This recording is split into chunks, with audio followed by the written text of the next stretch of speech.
Olá! Hoje nós vamos estudar os 5 últimos sutras do primeiro capítulo do Yoga Sutra. A finalização da primeira parte, o primeiro terço do nosso estudo.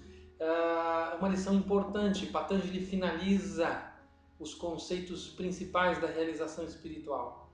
E é importante que toda a lição vista até agora possa ser revista e estudada novamente, porque são conceitos fundamentais que, se bem sedimentados, todo o entendimento do yoga, toda a compreensão da prática espiritual, todo o caminho para a resolução de problemas, a partir do entendimento de como os problemas são estruturados nos processos mentais, você terá muito mais condição de caminhada, de evolução, de progresso.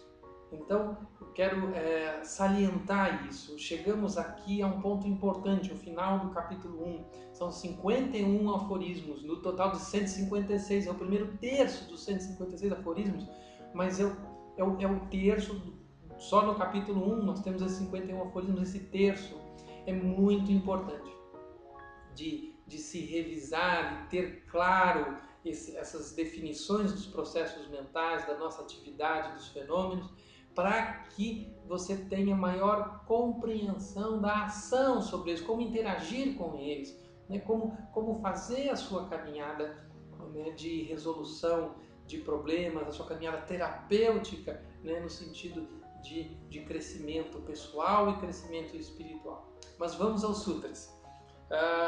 O Sutra 47, a nossa tradução diz: na completa cessação do pensamento surge a preciosa dádiva da iluminação espiritual.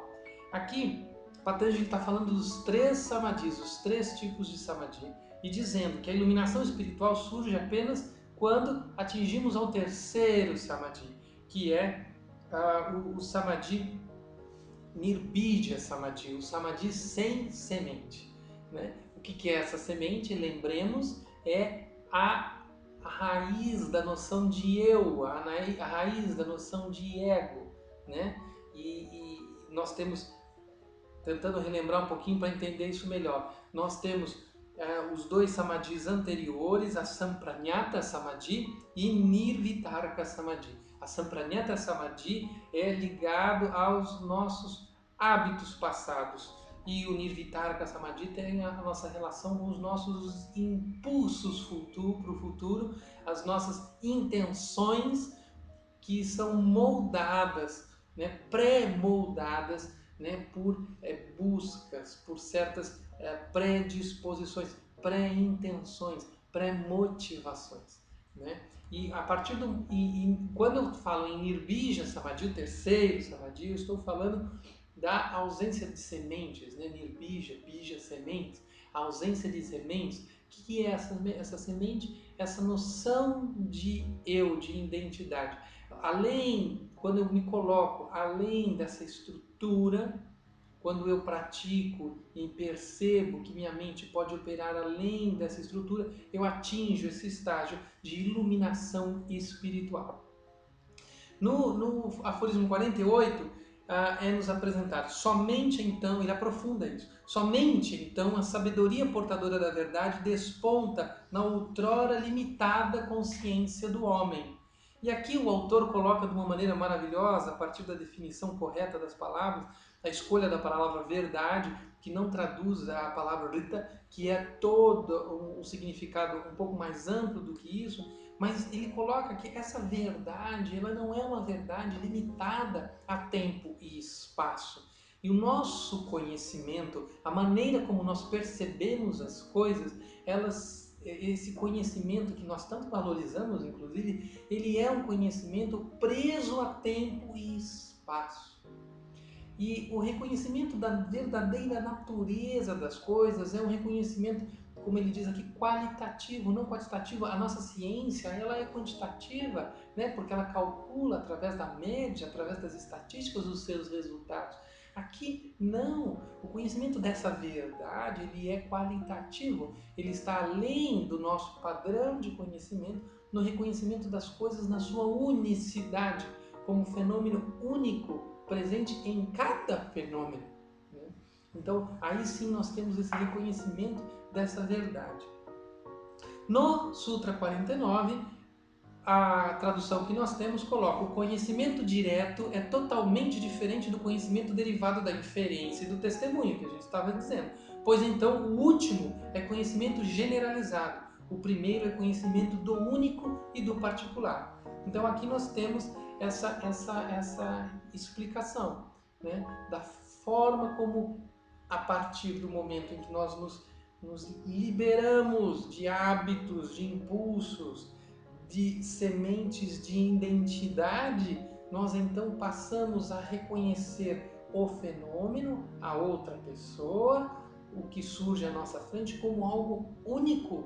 Nós reconhecemos as coisas como elas são, né? Além das minhas lentes, dos meus véus, né? Daquilo que eu coloco à frente da visão pura. Né?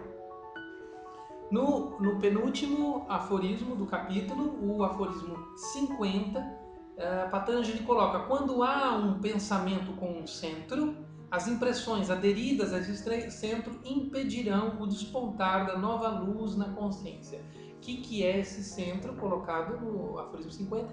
É esse ponto último, né? Esse samadhi último, que é essa noção de identidade. Lembrando que ele define muito bem, a gente estudou isso em 3 lições anteriores, quando a gente fala em tamas, rajas e sattva, que essas noções do funcionamento do fenômeno das naturezas, elas continuam acontecendo, porque faz parte do fenômeno da existência e da natureza ela se manifestar dessa forma. As distorções de percepção em relação a tamas, rajas e sattva é que nos faz criar essa estrutura que nos cega, que nos impede de ter o contato com as coisas como realmente são. Então, aqui um destaque para o aspecto perceptivo que o autor destaca. O yoga é um processo de sensibilização da percepção, é um evoluir dessa percepção. E por último, o aforismo 51, quando o próprio núcleo de identidade é destruído, há uma completa cessação de todas as tendências reativas, trazendo assim à existência Nirbija Samadhi, o terceiro, último e mais relevante samadhi, ou uma experiência na qual não há nem mesmo uma semente de pensamento agindo como um centro. Então, por último, essa noção de identidade sem ela agir como um centro, ou seja, quando temos essa noção de eu, aqui ele usa a expressão vir a ser, muito usada nas tradições orientais, porque a gente, ao vir a ser, a gente dá nome às coisas, a gente nomeia as coisas. E ao fazer isso, nós declaramos um centro, declaramos como, a partir desse centro, as coisas são percebidas, reforçamos a noção de identidade desse centro. Aqui, não. O processo de percepção, ele se torna numa relação de iguais, né? numa relação. O processo é visto de uma forma mais completa e não separada. Então aqui temos os últimos aforismos estudados. Vamos agora entrar no próxima lição, entramos no próximo capítulo do Yoga Sutra, o capítulo que vai falar das práticas, também um capítulo bastante importante, bastante interessante, mas os fundamentos foram estudados e apresentados no primeiro capítulo, ok? Até a próxima. Namastê!